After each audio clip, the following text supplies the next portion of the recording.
Attention all mental health patients.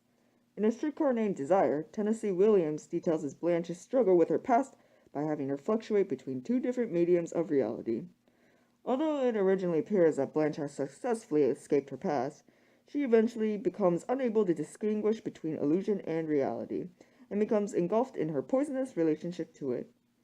Using a juxtaposition of real and imaginary events, as well as imagery to describe the disintegration of Blanche's mental state as she suffers through the duality, Williams illuminates the attractive tendency to hide oneself or put on a mask whenever one does not wish others to know of their undesirable past. Is this thing on? Oh, hi y'all. It's Blanche. Welcome to my YouTube channel. Today I'm wearing my beautiful Gucci sequin top and my Jennifer Lopez jeans. So I know you've all been dying to see my new home. Sure, it has no windows and there are bars on the door, but that's just the new abstract architecture these days, right? Anyways, the reason I'm vlogging is because I just got off a call with my sister Stella, my sister. She was just calling to see how I've been doing in my new home, and I told her about all my new clothes I bought and all the men that I've been seeing, as the usual. She told me about her baby and her husband Stanley. Have I ever told you guys about the time that I lived with them? It's such a charming story. It began when Stanley said, "Where is she?" She's soaking in a hot tub to quiet her nerves. She's terribly upset. Over what? She's been through such an ordeal. Yeah? Stan, we've lost Rev. The place in the country? Yes. How? Oh, it had to be sacrificed or something. When she comes in, be sure to say something nice about her appearance. And oh, don't mention the baby. I haven't said anything yet, and I'm waiting until she gets in a quieter condition. So? And try to understand her and be nice to her, Stan. from the land of sky blue water, they brought a captive maid. She wasn't expecting to find us in such a small place. You see, I try to gloss things over a little bit in my letters. So? And admire her dress and tell her she's looking wonderful. That's important with Blanche. Her little weakness. Yeah, I get the idea. Now let's skip back a little to where you said the country place was disposed of. Oh, yes. How about that? Let's have a few more details on that subject. It's best not to talk much about it until she's calmed down. So what's the deal, huh? Sister Blanche cannot be annoyed with business details right now? You saw how she was last night. Uh-huh. I saw how she was. Now let's have a gander at the bill of sale. I haven't seen any. She didn't show you no papers, no deed of sale, or nothing like that, huh? Seems like it wasn't sold. Well, what in the hell was it then? Give away to charity? Shh, she'll hear you. I don't care if she hears me. Let's see the papers. There weren't any papers. She didn't show any papers. I don't care about papers. Have you ever heard of the Napoleonic Code? No, Stanley. I haven't heard of the Napoleonic Code. If I have, I don't see what it... Let me enlighten you on a point or two, baby. Yes? In the state of Louisiana, we have a Napoleonic Code, according to which that belongs to the wife belongs to the husband, and vice versa.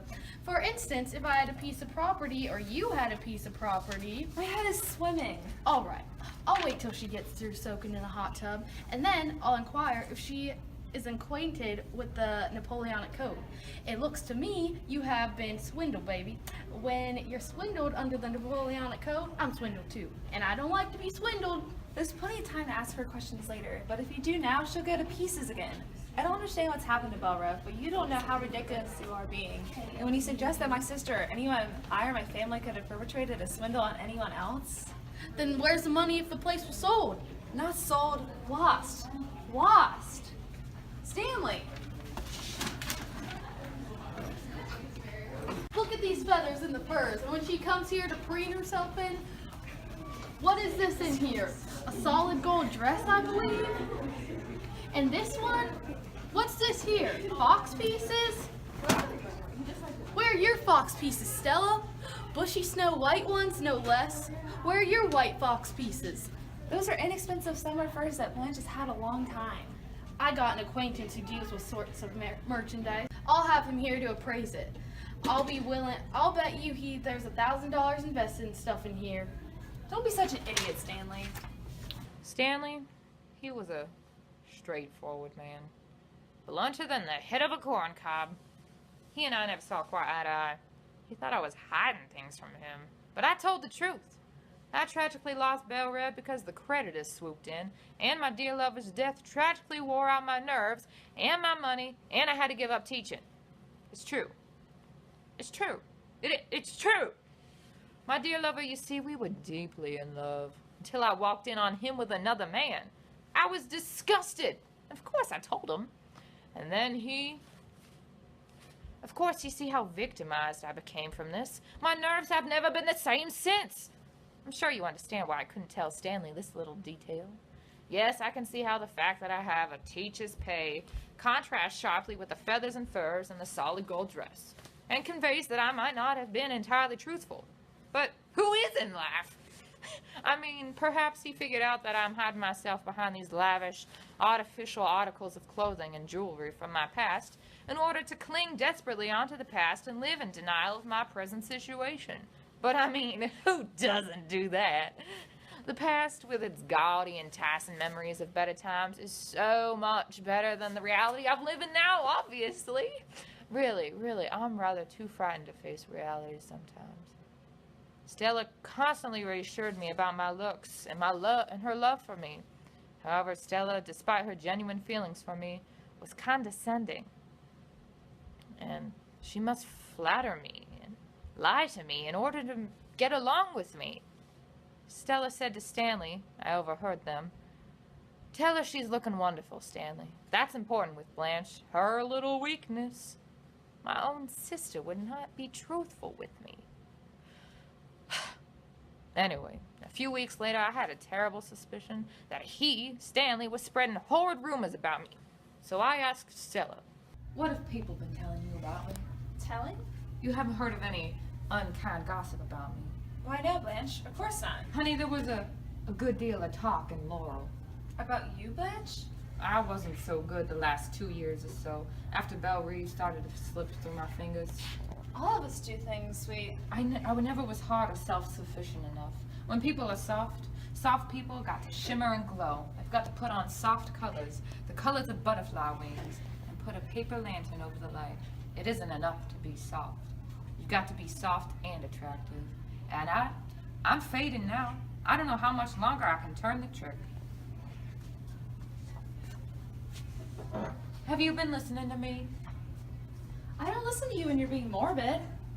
Is that Coke for me? Not for anyone else. Why, you precious thing. Is it just Coke?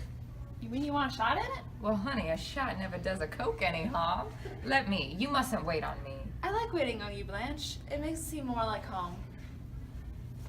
I have to admit, I love to be waited on. You're so good to me, and Blanche! I promise, I'll go soon. I will really, I won't hang around until he throws me out. No, you stop talking foolish. Yes, honey. Now watch how you pour. That fizzy stuff foams over. Heavens! Right on my pretty white skirt. Use my hanky. Lot gently. I know. Gently. Did it stain? Not a bit, haha. Isn't that lucky? Why did you scream like that? I don't know why I screamed. Mitch is coming at 7. I guess I'm just feeling a little nervous about our relations. He hasn't gotten a thing but a goodnight kiss. That's all I have to give him, Stella. I want his respect, and men don't want anything they get too easy. But on the other hand, men lose interest real quickly, especially when the girl is over 30. They think a girl over 30 ought to, the vulgar term is, put out. And I'm not putting out.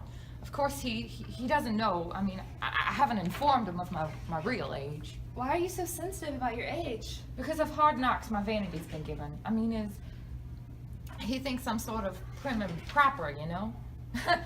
I want to deceive him enough to make him want me. Blanche, do you want him? I want to rest. I want to breathe quietly again. Yes, I want Mitch. Very badly. Just think, if it happens, I can leave here and not be anyone's problem. Well, of course things didn't work out between Mitch and I. He actually believed those lies that Stanley told him about me.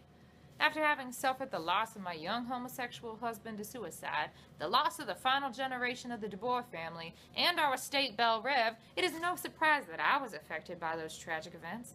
I mean, even I had to admit to Stella that I wasn't so good the last 2 years or so after Belle Rev started to slip through my fingers.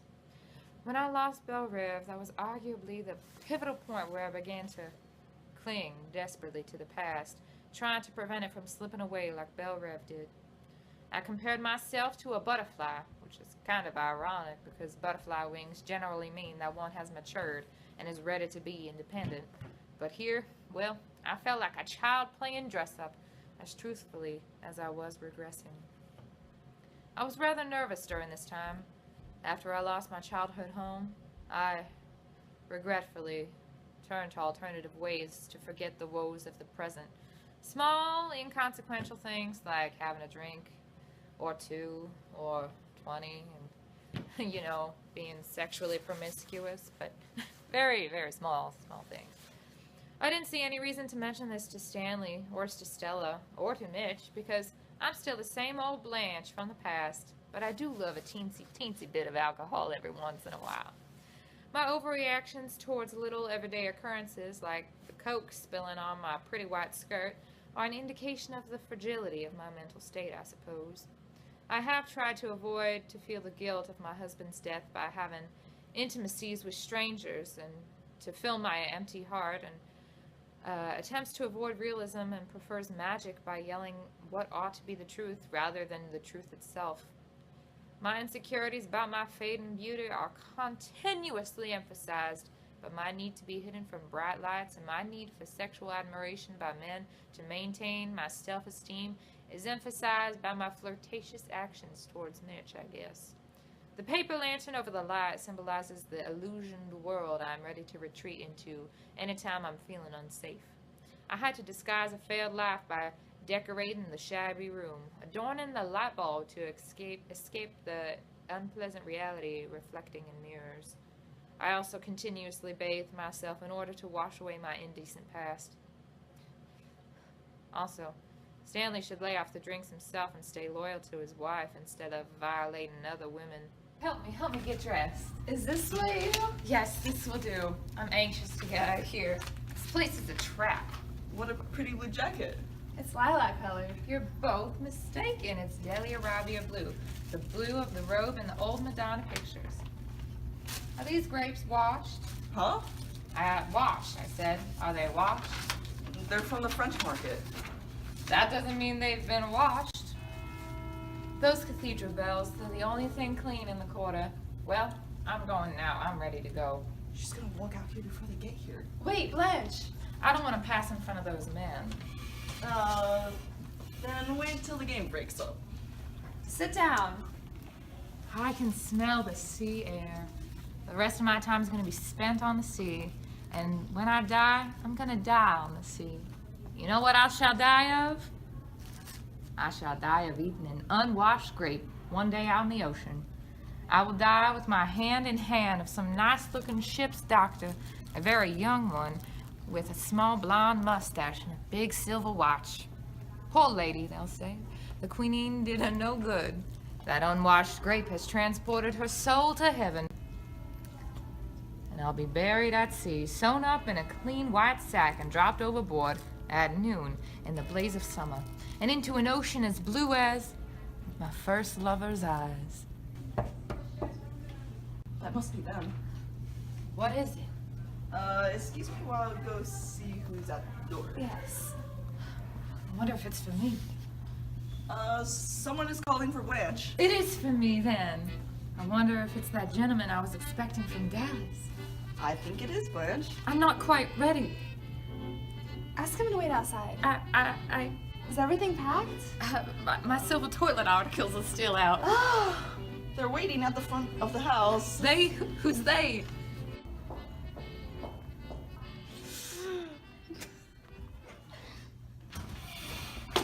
You forget something? Yes, I forgot something. Doc, you better go in. No, spring around. Hello, Blanche. She says she forgot something. That's all right. What did you forget, Blanche? It don't matter. We can pick it up later. Sure, we can sit along with the trunk. I don't know you. I don't know you. Now, I want to be Blanche. left alone. Now Blanche. Now Blanche. Now Blanche. You left nothing here but spilt talcum and old empty perfume bottles, unless it's a paper lantern you want to take with you. You want the lantern? Oh my God, Eunice, help me. Don't let them do that to her. Don't let them hurt her. Oh God, please. Oh God, don't hurt her. What are they doing to her? What are they doing? No, honey, no. Stay here. Don't go back in there. Stay with me and don't look. What have I done to my sister? Oh God, what have I done to my sister? You've done the right thing, the only thing you could do. She couldn't stay here. There wasn't no other place for her to go. These fingernails have to be trimmed. Jacket, doctor? Miss DuBois, the jacket won't be necessary. Ask her to let go of me. Let go. Whoever you are, I've always depended on the kindness of strangers. You all know that poem. I shut my eyes and all the world drops dead. I lift my lids and all is born again. Well, that's exactly what happened to me. 1 second, a teeny grape puts me in a daze as I see my lover's future blue eyes. And then the next second, I open my eyes and see a gentleman who was kind enough to take me away. In my grape monologue, where I zone out into a long dream about dying from eating an unwashed grape out in the ocean. Well, this juxtaposition of reality and illusion indicated that I had completely broken down mentally. In my mind, symbols and imagination are just as real as reality, if not more so. I was unable and unwilling to see reality due to my past by being raped by Stanley. You guys are probably thinking, but Blanche, you panicked when the gentleman arrived. You must have been so frightened by them strangers. Really, I did seem to fluctuate from reality to illusion, which is probably evident by my peculiar smile, eyes wide and brilliant.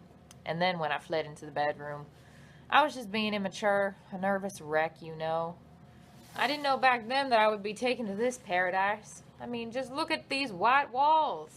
It's the perfect place for me to think. These walls are just like a blank canvas for my mind to roam free. I think Stella was just jealous of me. I could hear her faintly calling me as I exited. She was just jealous, though. I mean, I feel bad for her. She's too blind to see what a brute her husband is. Can you believe that Stella stays with her abusive husband? They cannot face reality. Oh, but boy, did I exit with a bang. I have always depended on the kindness of strangers. My dependence on strangers to fulfill my emptiness, I feel, has only led me to the position she is in by the end of the play. My inability to accept that strangers have only been kind to me in return for sex reflects my magical perception of the world. These being my final words, referring to the kindness of the doctor, who is not Shep, the man I was hoping for, shows my complete detachment from reality and the pathos of my empty belief in magic and kindness. Well, that's all the time we have left for today. Time to do some shopping, travel, and just do whatever I want. Really. Of course, I'm having the time of my life right now, yes. Shep is just such a dear. I'm having a wonderful time. I'm positively dying from all the fun I'm having. Blanche, it's time for your medication. Can't you see I'm filming? Leave me alone. Well, I'll see you all next week. Hugs and kisses.